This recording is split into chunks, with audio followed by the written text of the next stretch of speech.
Then on day 2 of the delivery, after delivery, I noticed my baby was, having I think they call it jaundice. That's what they call it. So I was told this one you have to let the baby stay in the hospital for 2 more days to go through the phototherapy, I think, session.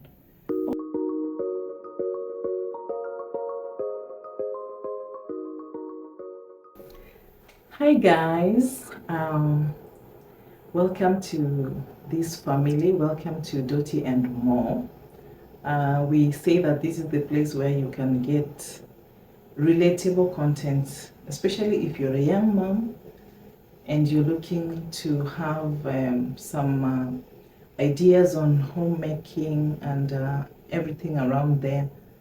I always tell you that this is the right place, and you chose the right thing by clicking. So thank you for joining this vlog. Today I want to share something with you.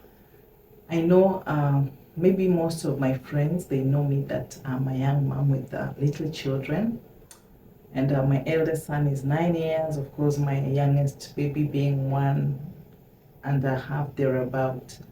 So today I want to give you realistic experience on my motherhood journey.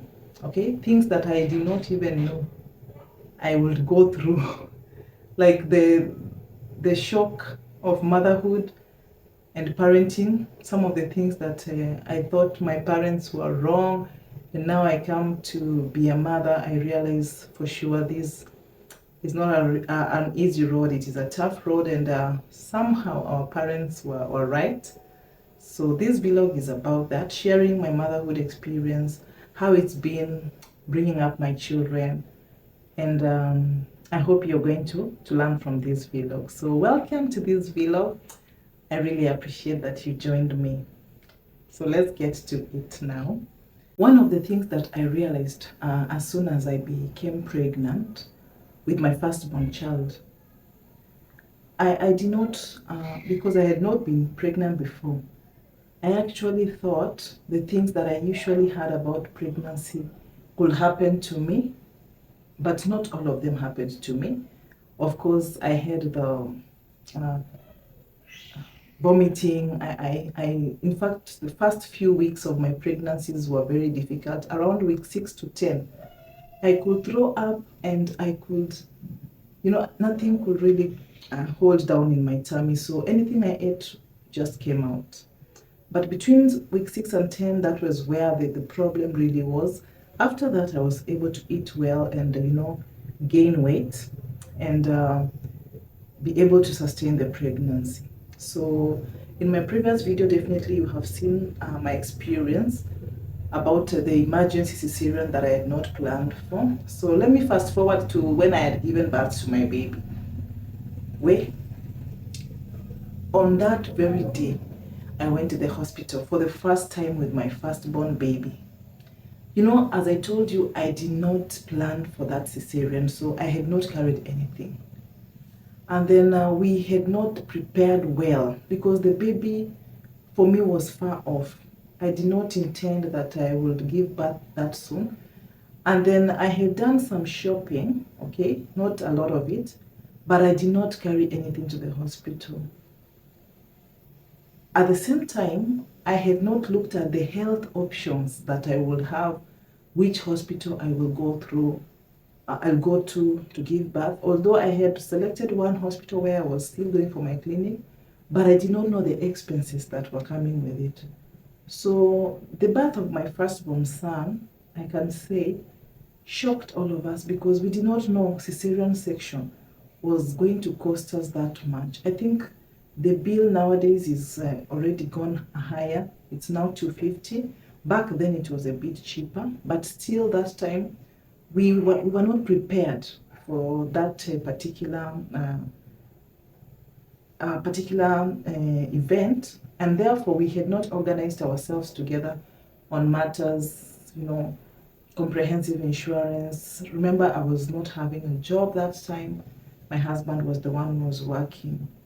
So if I would say for sure, every mom needs to be enlightened on preparing for birth. I know nowadays there's Linda Mama, there's so many options that are available. So if somebody can be enlightened, there's a better option. For me, I was a young mom. I was so naive, by the way. I could not think that the birth of a baby would come in such a manner. I'm not saying that it came in a way I didn't expect. Everything around there, organizing myself, putting myself together, I was not really well together or prepared, as opposed maybe I would say to the other, after the pregnancy that came after. So the first thing that I would advise moms, for me, if you're pregnant and looking to give birth, please start early. If you need to take an insurance cover, start early. Identify your hospital, identify the right doctor for you, and then also have some savings which will take care of emergencies. So me, I was ready for a normal birth, but you see, I went in for cesarean. So you need to now have those plan Bs in case everything does not go as planned. So now I have my baby. It was very handsome. Then on day 2 of the delivery, after delivery, I noticed my baby was, having I think they call it jaundice. That's what they call it. So I was told this one you have to let the baby stay in the hospital for 2 more days to go through the phototherapy, I think, session. All these things were happening to me for the first time. And believe you me, because of the shock that came around the birth, I was not ready psychologically for CS, the expenses around it. I think I went into, my mind recessed a bit. And I can say that my first experience as a mother was really overwhelming. I remember days after I was discharged, I think I suffered depression. I think they call it postpartum depression. But I didn't know it is the same because I felt that my mind was not conceiving the whole thing. I didn't transition so well from pregnancy to childbirth. So I will say that even mothers really, especially first-time mothers, they need a lot of support in matters who can support them, who can be close to them. That is what I would advise. They need this support to be told what they need to expect and everything around it. So I received my baby. I continued well. Some months later, I also realized I didn't even know how to, when you're birthing your baby, you're making mistakes here and there. So I was birthing my baby in one direction, of which I was told later that I needed to mold my baby so well. So there are things I really learned on the job, which is every mom's thing, first-time mom. But I will say that this training before you give birth are very important. So newborn moms really require a lot of psychological support. And most of them don't even know that they are going through any depression. So it takes someone else to see what they're going through, juggling through motherhood, learning through the process, and trying to understand everything that is going on around them. So when I gave birth to my second baby, more of like I had now gotten used to it a bit, but still I was a bit new because milk did not flow immediately after I gave birth as I expected. I was a bit stressed, although it came in not so long, after a few days. And the nurses were very supportive. They helped my baby through the process.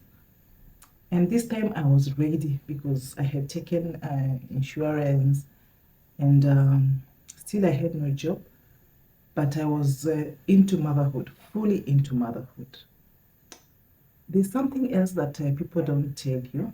Like, you are now a mother, there is another person into your life.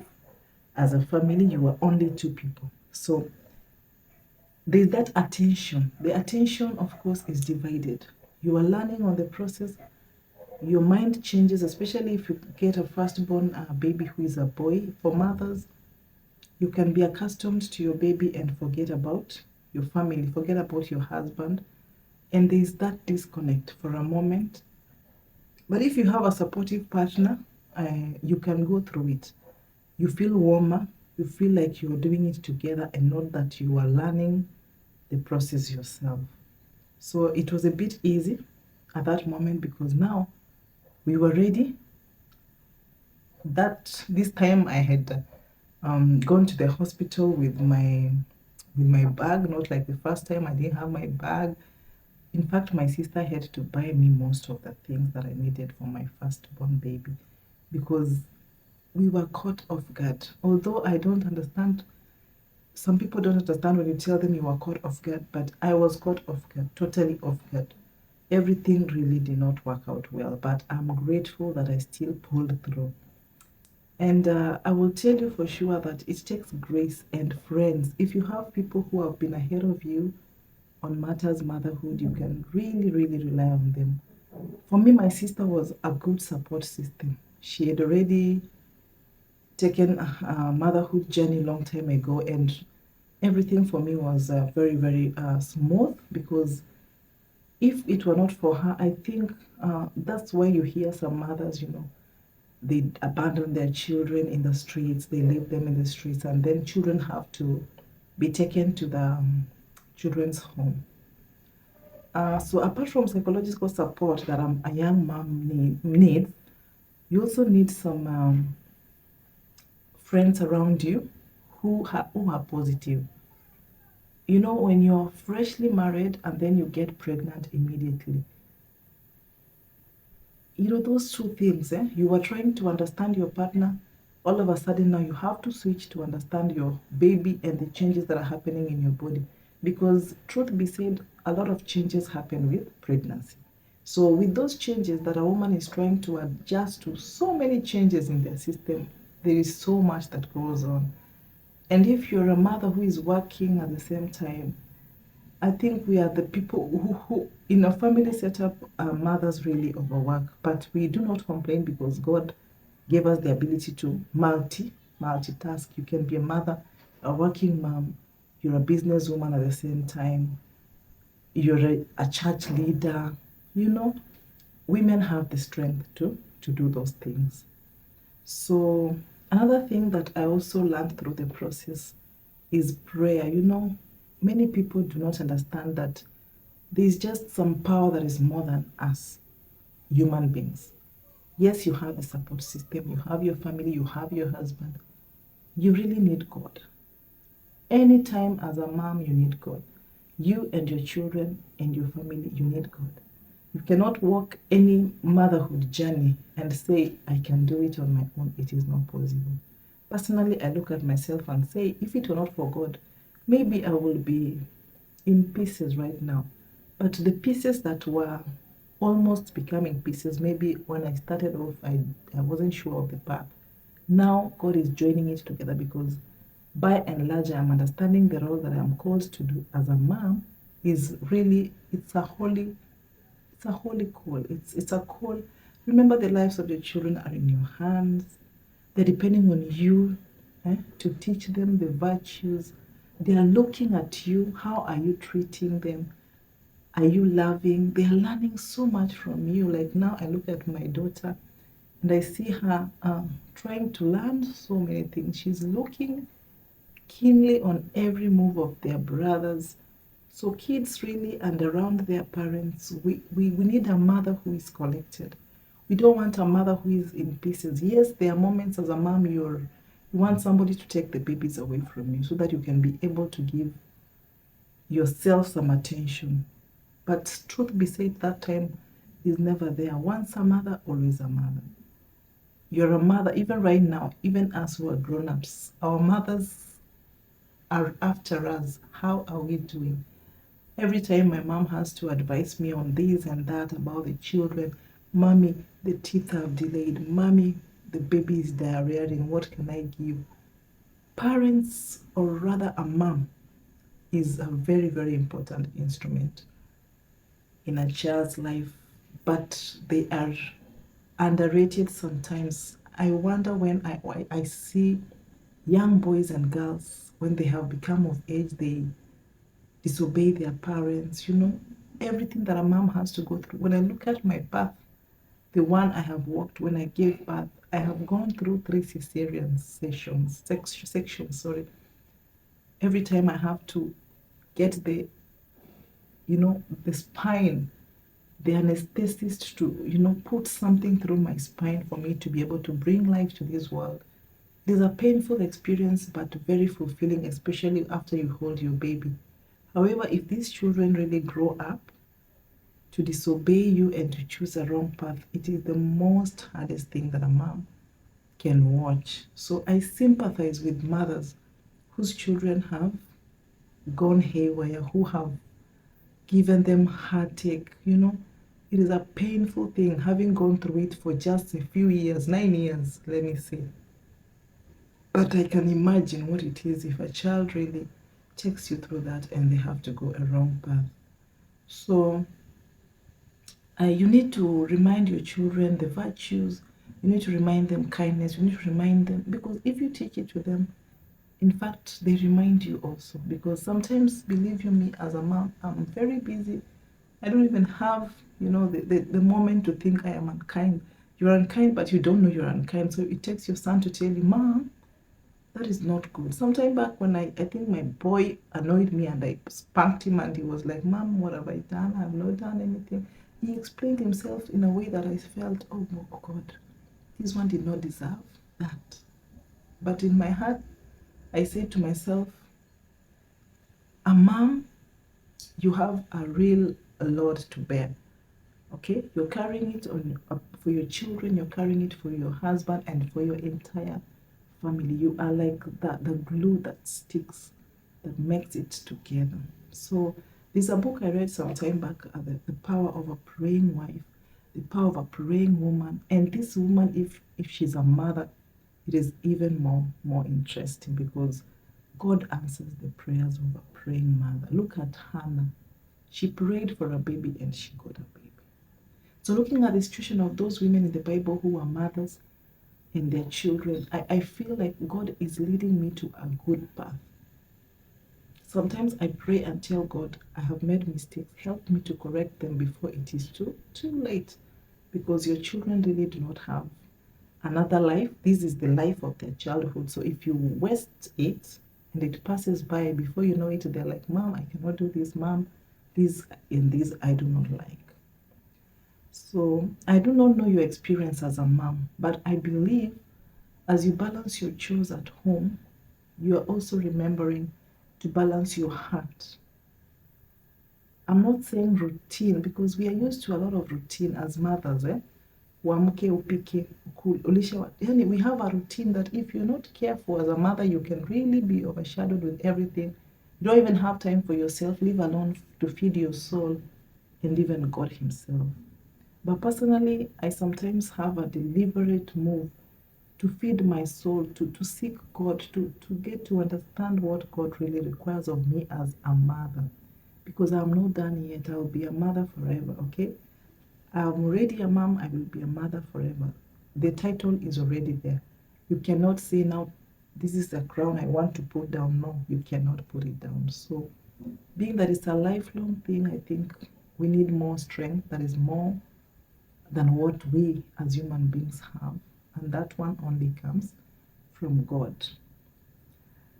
When I gave birth to my third baby recently, all of you know, or most of you know, I will tell you that every motherhood experience is very different.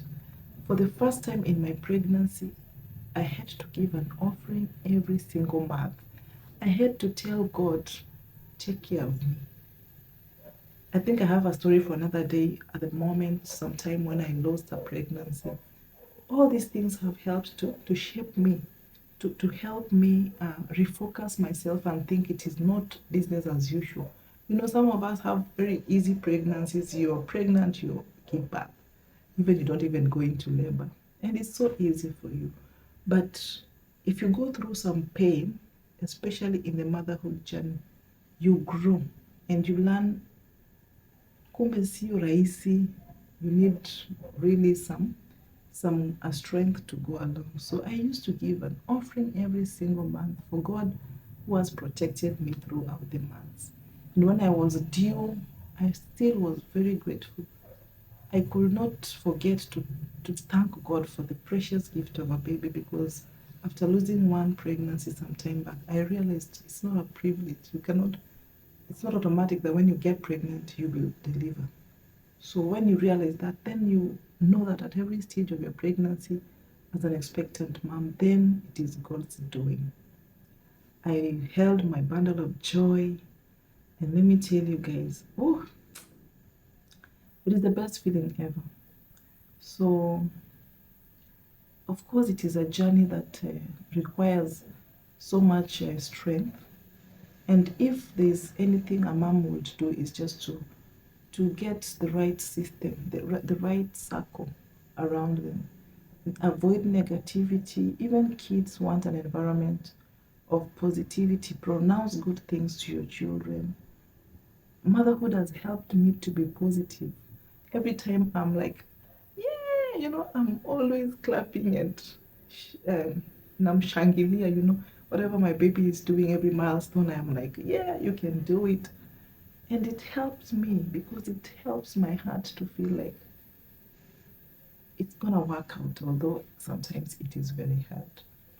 So there's so much I can talk about my motherhood journey.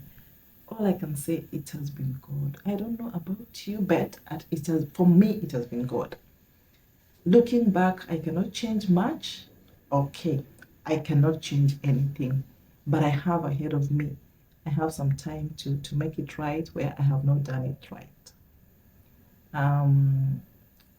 From taking care of my own children, instilling in them the virtues that they need, being there for them,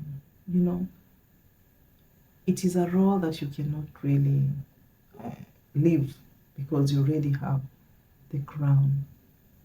I want to just request you, mothers, not to give up. You could be going through, and I want also my heart to go out to mothers who are alone, who don't have a husband, single moms. You are doing it so well. You keep doing it. Don't neglect your children. At your knees, you can do anything. Your children have the brightest future, just like us who are married. Trust God, trust the process. It is a molding process, by the way. Motherhood is another thing altogether that is molding you, teaching you patience, okay? Teaching you patience. I always say marriage teaches us to forgive. Motherhood teaches us patience and so much more, even love. Some of us did not even know how to love, but because we held a baby, we just learned to be, in fact, we learned to not to be angry. We learned to just love, to be warm around people. It has also helped to shape our lives with other people. For me, it has helped me because I always look forward to meeting my children. I always look forward to interacting with them. And the interaction has always molded me positively. So this vlog was about that experience of my motherhood journey. I would go on and on to tell you about their education, how God has seen us through everything. When you don't have, God provides. You learn, even you teach them to ask God when they don't have. Personally, my children have a lot of faith. They know when they don't have anything, they tell God. And I remind myself that, oh, yeah, it is still the same God. They love to pray, and we pray together. Every night they have to pray. When I forget, they have to remind me. It's good to be a mother, and it's also challenging. But the best of it all is that you will always be a mother, and you cannot change it. So therefore, hold on to it. Ishikilie kwa nguvu, fanya kwa moyo mmoja. Usione kama unafanya peke yako. It shall work out. That is my submission about motherhood journey. I'll be sharing, most of the time I share these things in my short vlogs. When you watch them, you will definitely see our interactions with our children and all that. I hope they are warming you up to learn so much about family life and homemaking and everything around our lifestyle. So until the next vlog, guys, keep it here. I will be bringing you one or two of these stories we can share and exchange.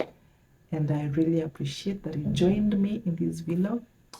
And until next time, don't forget to subscribe and to keep it here. Please put your notification bell on so that you don't miss any of these episodes. Bye-bye.